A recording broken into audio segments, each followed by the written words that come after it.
In this video, we're going to add in our floor, our roof, as well as define some parameters for our walls. So let's start with doing the wall parameters first.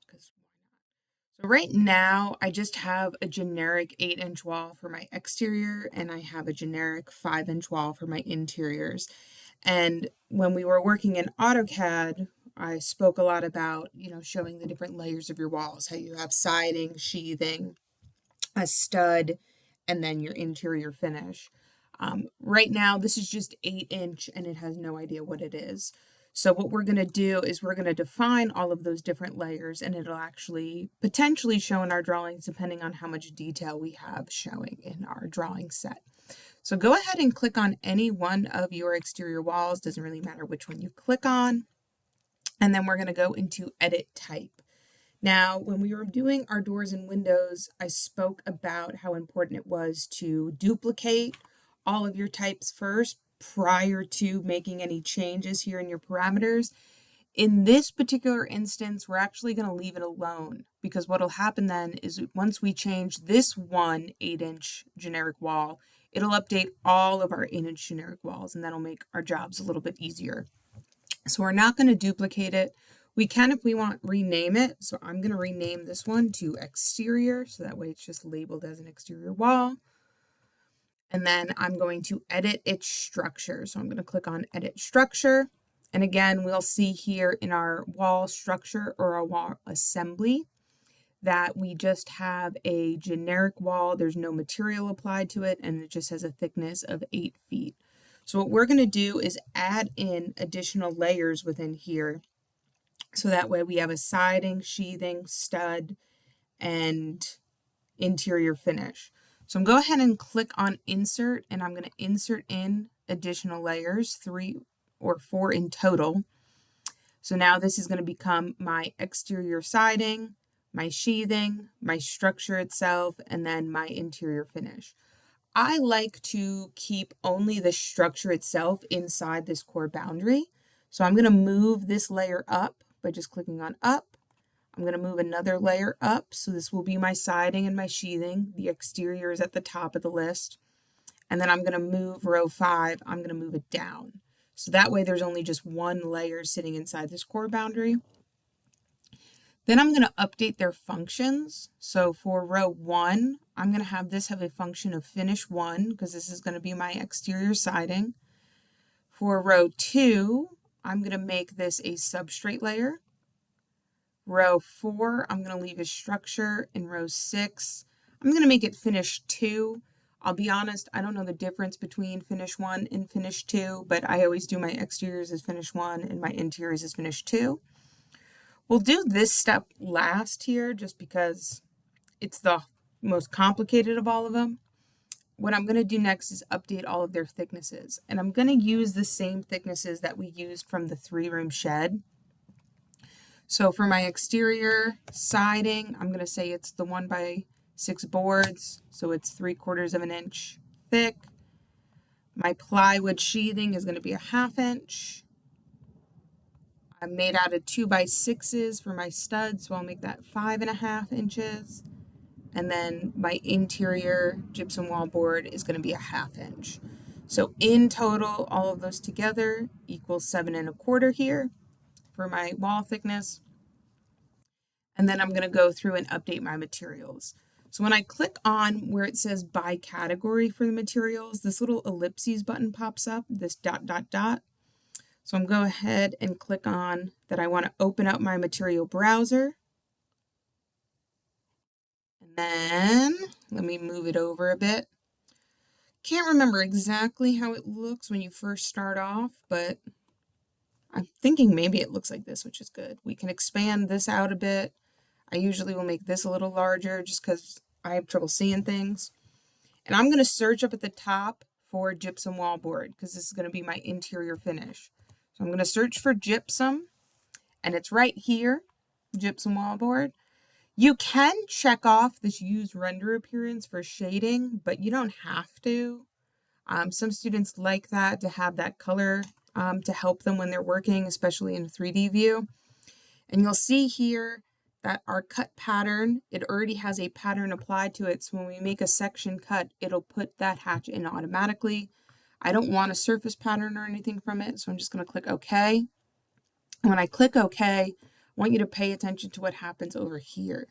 So Revit knows this material, so it's building out a calculation for the R value of this wall as we go frame it out, which is pretty cool. So for my structure, I'm going to click on by category, click on my little dot, dot, dot. If I want to build out a really accurate R value, what we're going to search for here is kind of weird. We're going to search for joist because this will do a wood joist or wood stud rather with batt insulation in between, or a wood joist with just 16 inches in between. So I'm just going to pick this one for batt insulation since these are my exteriors. Again, you don't need to check this, though some students like to. And we don't want a cut pattern or a surface pattern involved. So we'll click OK. For our substrate, I'm going to click on my little dot, dot, dot. I'm going to search for plywood for my sheathing. And we'll see that we have plywood here. Again, you can check this off if you want. You don't have to. I'm going to apply a cut pattern, and I do see or notice a lot of students accidentally do a surface pattern here. So I'm going to apply a cut pattern. I'm going to scroll down to plywood where I could have searched for it and click OK.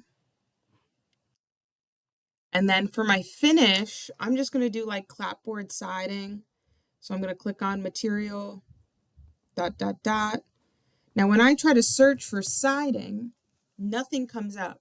But I want you to pay attention to what it says here. It says nothing was found in the document, which means nothing is currently loaded into this project. So what we want to do is open up our material library. And I'll just drag that up a bit. And I'll move this over so we can actually kind of read. So there is siding available, and there's cedar shake shingles. I hate saying that. There are materials available. They're just not loaded into this project. So what I'm going to do is just click on this up arrow to add it to the document, and then I can actually apply it. Again, if you want, you can check off use render appearance. You don't have to though. And I'm going to give it a surface pattern. So I'm going to click on surface pattern here of some vertical lines and click OK. And then I'll click OK again. And now I've got my R value built out. I've got my thickness built out. I'm going to click OK one more time and one final time to click OK. And you'll see that my walls shifted ever so slightly. They only got like 3/4 of an inch smaller, so not a big change happened. If I go look at my building 3D though, we do see a much larger change happen because we see some siding going on in here. If you want, you can play around with your visual styles in here. So again, if you switched over to consistent colors, this is where you might be able to see some stuff color-coded. Now, if some of your walls are looking like this, let me just remove that for a second, where your finish, your interior, like your gypsum wallboard finish is on the outside, and then this one I've got siding on the inside. That's just because if you remember back, I talked about drawing in a clockwise motion. If you didn't draw clockwise, these walls are just flipped. So you can just click on them and hit the space bar to flip them around, and now they are flipped. Let me go back into my level 1 floor plan. Because I removed that constraint, I got a weirdness happening here with these walls. So I'm just going to have to use align, which again is AL. Click and click. And now these two are locked together. Okay, so back in our floor plan, let's go change up all of our interior walls and their parameters as well. So I'm going to click on any one of these interior walls, doesn't really matter which one. I'm going to go into edit type. And again, we should duplicate things beforehand, but we're not gonna, so that way it changes all of our interior walls. So I'm gonna edit type or edit its structure. And then I'm gonna insert 2 layers. We'll build this out just like our interior walls from our AutoCAD, where it's just going to be gypsum wallboard, stud, gypsum wallboard. So I'm gonna insert in 2 additional layers. I'm going to move one of them above the core boundary and one of them under. I'm going to change their functions to finish 2 for row 1, as well as finish 2 for row 5, just because I like using that for interiors. And then our drywall is a 1/2 inch thick on both sides. And our stud was a 2x4, so it'll be 3.5 inches in thickness, or a total thickness of 4.5. For our materials, we'll just click where it says by category, click on our ... Search for gypsum. You'll see that it kept all of the settings that we already had, because this is settings for the material, not just for that particular wall. I'll put gypsum up here as well in row 1. And then in row 3, I'm going to search for joist again. But this time I'm just going to use the one that doesn't have batt insulation in it, because that's not what we have. I'll click OK. I'll click OK. I'll click OK. And again, these walls only just like barely shifted, but now they are all interior style walls. And so again, if I go into my 3D view, if I have it's set to consistent colors, I'll see kind of that update. Personally, I don't really like working in consistent colors. I usually just work in hidden line. I just kind of like the conceptual look of it. But I do know a lot of students like the color code of things, so that's why I wanted to show you its existence. The next thing that we'll do is we're going to add in our floor. And so I probably do floors differently than a lot of people, but this is just kind of how my mind likes to work through floors. So I'm going to go into my level 1 floor plan. Whoops, I accidentally right clicked on something. And start the floor tool. And what I do is kind of build up a whole subfloor structure, and then I do my finishes as like their own separate little part or piece. I'm not sure why, I just like doing it that way. So once you start the floor tool, and the same rules are going to apply for like the roof tool and the stair tool and a couple of others, it's going to put you in like a 2D drawing mode of sorts.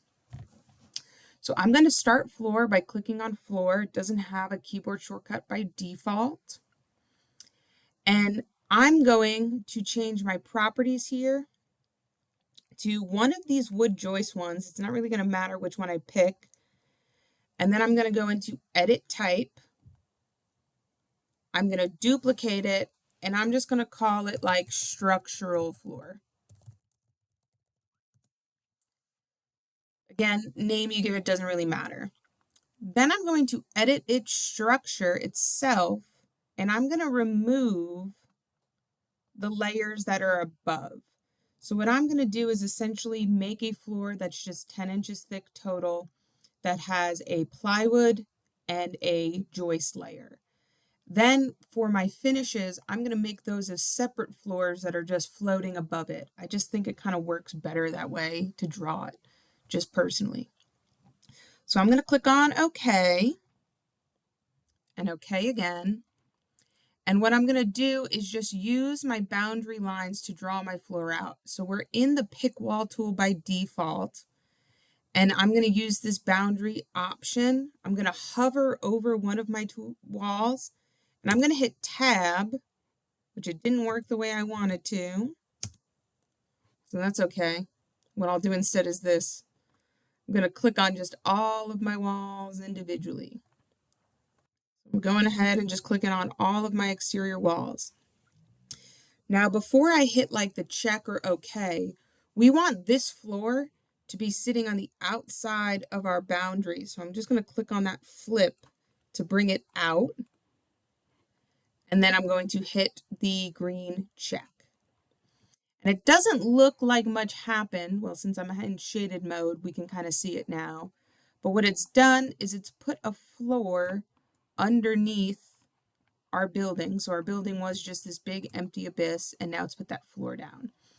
What I'm going to do for all of my exterior walls is I'm going to bring them down to be flush with where that floor structure sits. So that way the siding is kind of covering it up.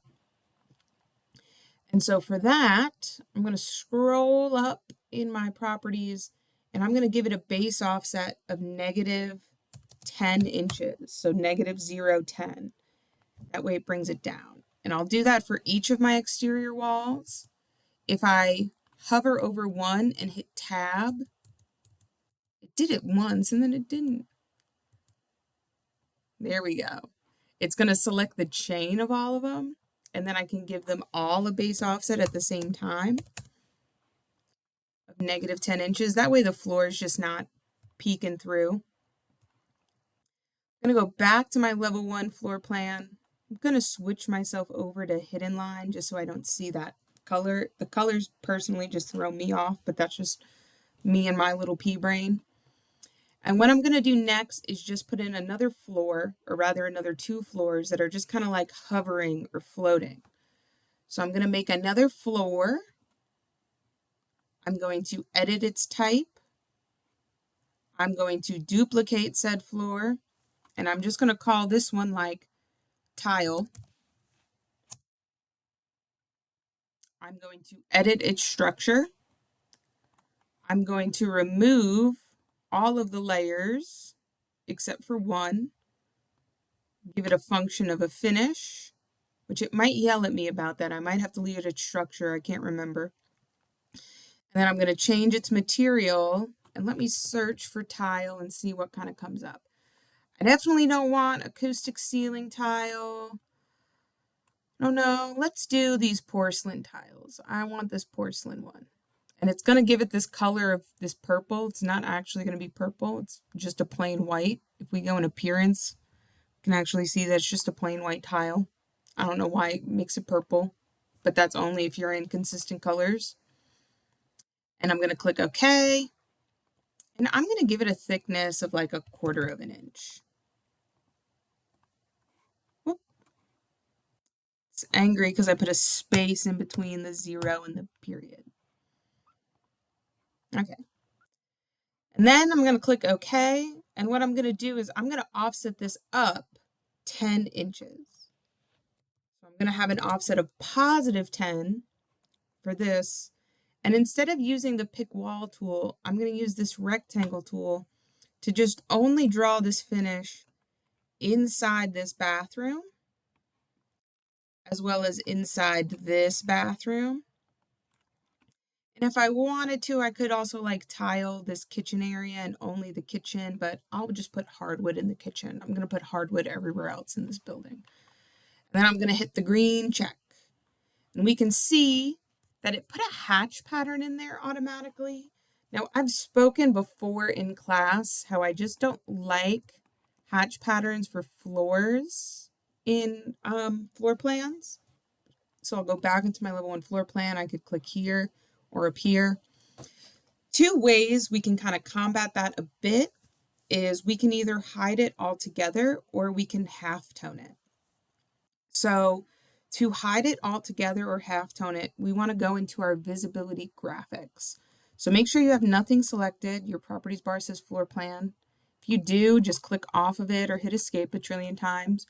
You can either click here or type the command VG. And what we want to do is adjust our overrides for floor plan level 1. So we are going to scroll down to floors, or you could even just type F and it'll bring you there a little faster. So if I needed to go to stairs, I could do S rather than scrolling a whole thing. But I'm going to hit F to go back to floors.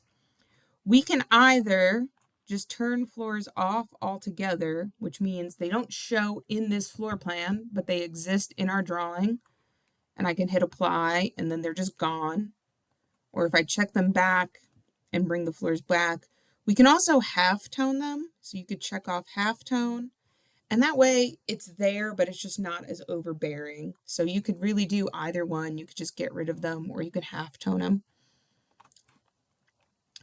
So this way they're here, but they're just like a little bit lighter in color. And then I'm just going to put hardwood floors in for the rest of this entire piece. Maybe I'll put carpet in here and here too. So let's make another floor. I'm going to make another floor. I'm going to edit type. I'm going to rename this one and call it carpet.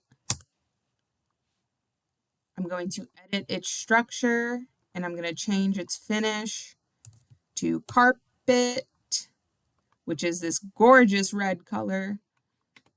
And I'll leave everything in here alone. Or we could even load in this carpet, which is like a little bit of a nicer brown color. If I wanted to give this one a surface pattern of that sand, I could, just to give a little texture. But again, I don't personally like texture. I'll leave it as a 1/4 inch thickness. I'll click OK and OK again. And this time, instead of using the rectangle tool, I'm going to use this line tool to just draw a boundary around my bedroom here. And I do have to kind of zoom in sometimes to do it. Why did it change that? I wonder, did I change the tile? I might have changed the tile. And I can click OK. Yeah, did I update the tiles one? Oops. Let's see if I can get that selected. Edit. Oh, no, I changed it to carpet. Oh, I renamed. Oops. Well, you're going to watch me. I'll fix that in a second. Now I understand why. I'll make another floor. This one I will just use the rectangle tool. I didn't duplicate, I renamed. And it still has that height offset of 10. Now, to click on these tiles, because I don't feel like restarting this video, I can use a couple of different ways to select just that floor. One easy way is I could go into my 3D view and it makes it easier to click on it. Another way to do it in our floor plan is if we click and go and grab several things. Right now, I've grabbed a bunch of stuff in here, and I'm going to say I want to filter out my selection, and I want floors. And since I have 2 floors selected, how can I filter one of them out? Let's do it this way. Let's go into our 3D view and then just click on those. Oops.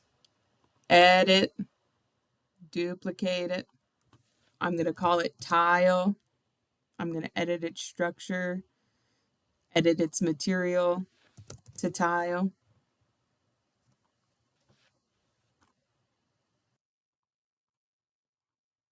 Okay, okay, okay. There we go. Whoops. See, everyone makes mistakes.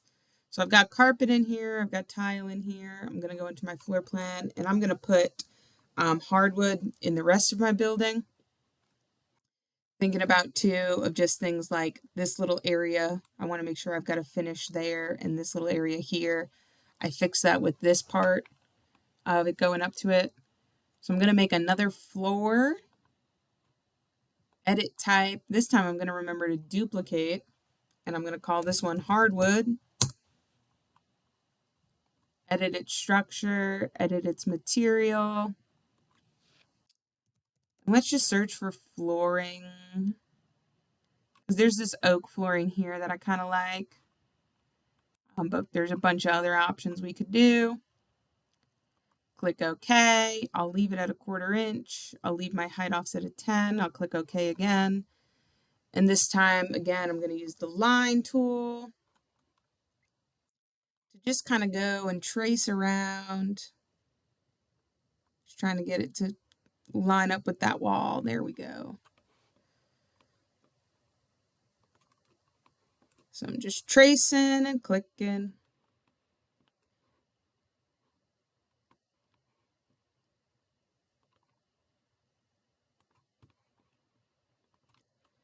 And what I sort of like about this is you get a little bit more accurate of like a schedule when it comes to your building.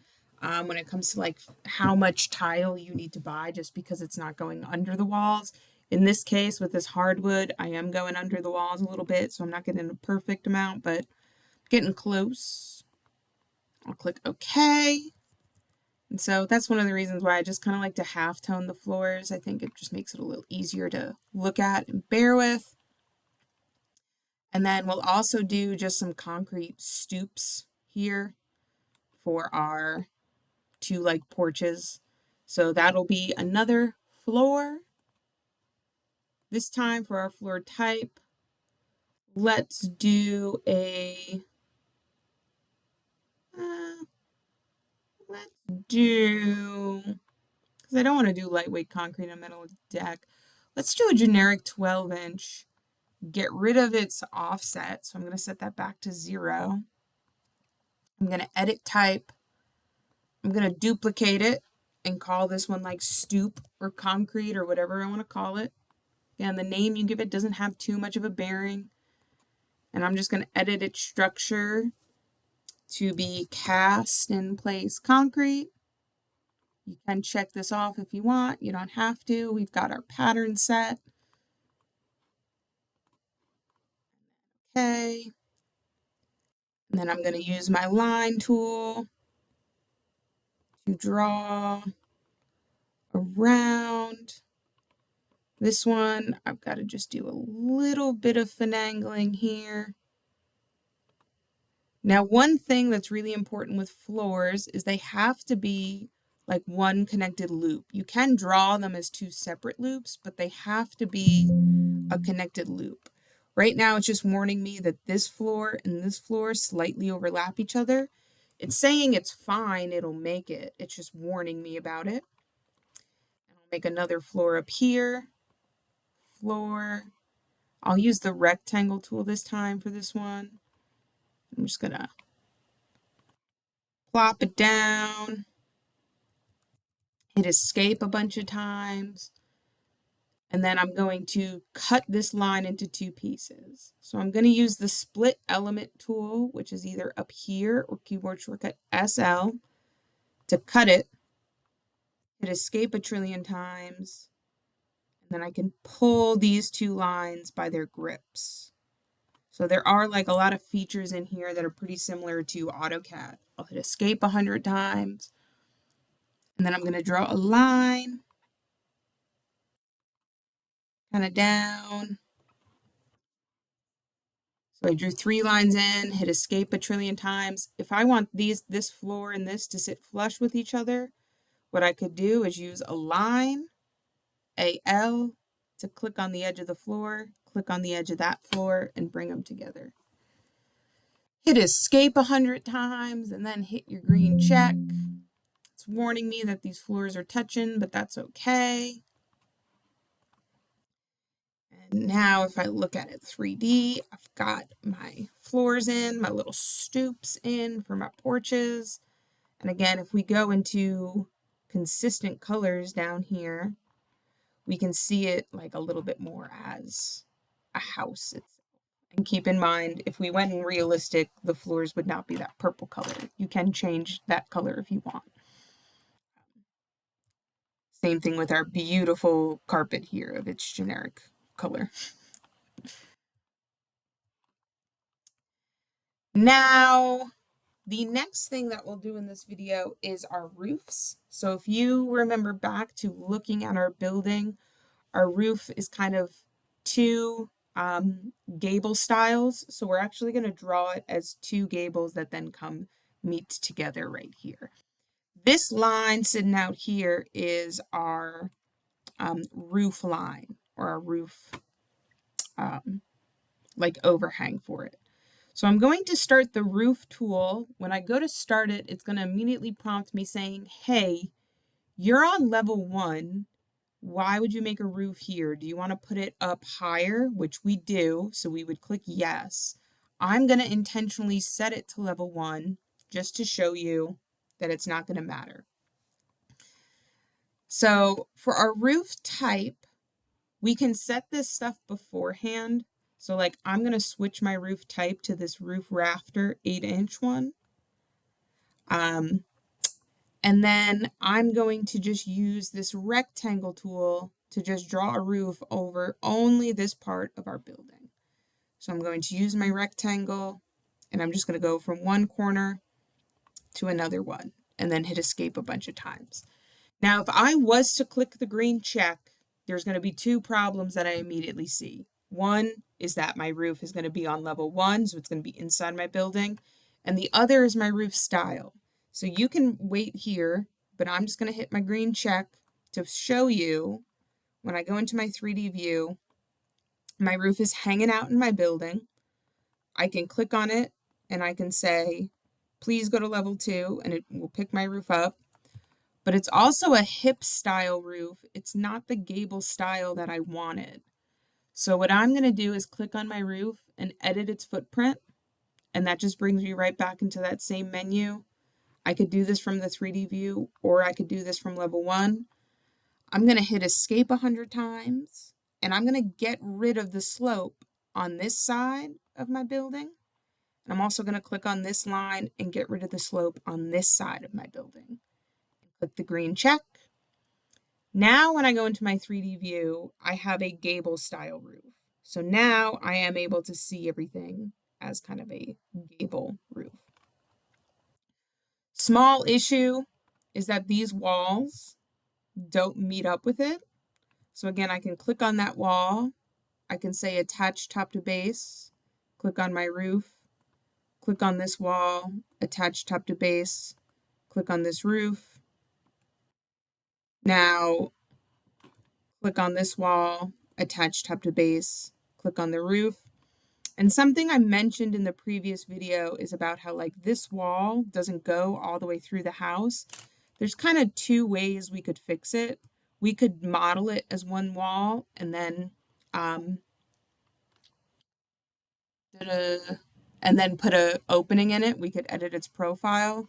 What I'm going to do is click on this wall, attach top to base, click on the roof, orbit around a little bit, click on this wall, attach top to base, click on this roof, is I'm going to go into level 2 and I'm going to just draw a wall right there. So I'm going to go into my level 2 floor plan and I'm going to create a wall. And I'm going to use the exterior one that I made up here. And I'm just going to draw it all the way through this. So it only exists on level 2.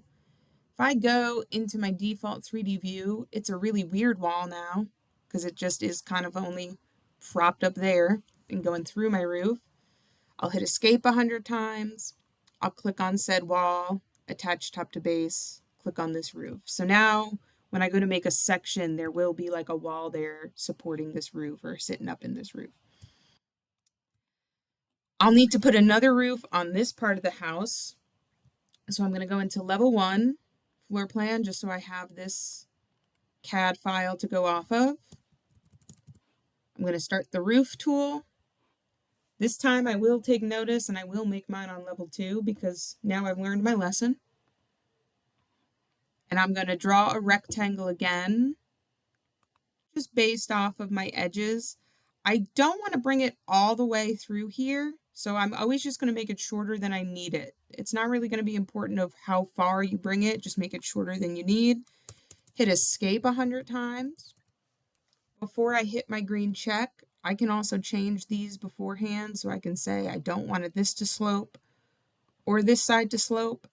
I could have also just click and dragged between them, so I could have selected both of those at the same time. I'll hit my green check. I'll go to my 3D view. And in order to make these two meet, there is their own special little tool for it. So go ahead and click on either roof. It doesn't really matter which one or what you click on. And then there is this tool up here for joining roofs together. And what you'll do is you'll click on the face and then the edge you want to bring to it. So when I click on this tool, I'm going to select, or rather we might do edge and then face. I'll click on one of these edges, doesn't really matter which one, and then the face we want to bring it to, which is this one, and it'll bring that out for it or to it. Last, or second to last thing then, is we are going to take these walls, and you guessed it, we are going to attach them. So click on this wall, attach top to base. Click on this wall, attach top to base. Click on the roof. And now we've kind of sealed our building up. We're going to ignore these ugly little factors because we would never actually see them in a rendering anyway. And it's just going to be a little too complicated to fix for us in our first project. Then the last thing we're going to do in this particular video is we're going to add in our ceiling. So let's go back into level 1, and in the architecture tab, we're going to use the ceiling tool or the ceiling function. So we're going to create a ceiling.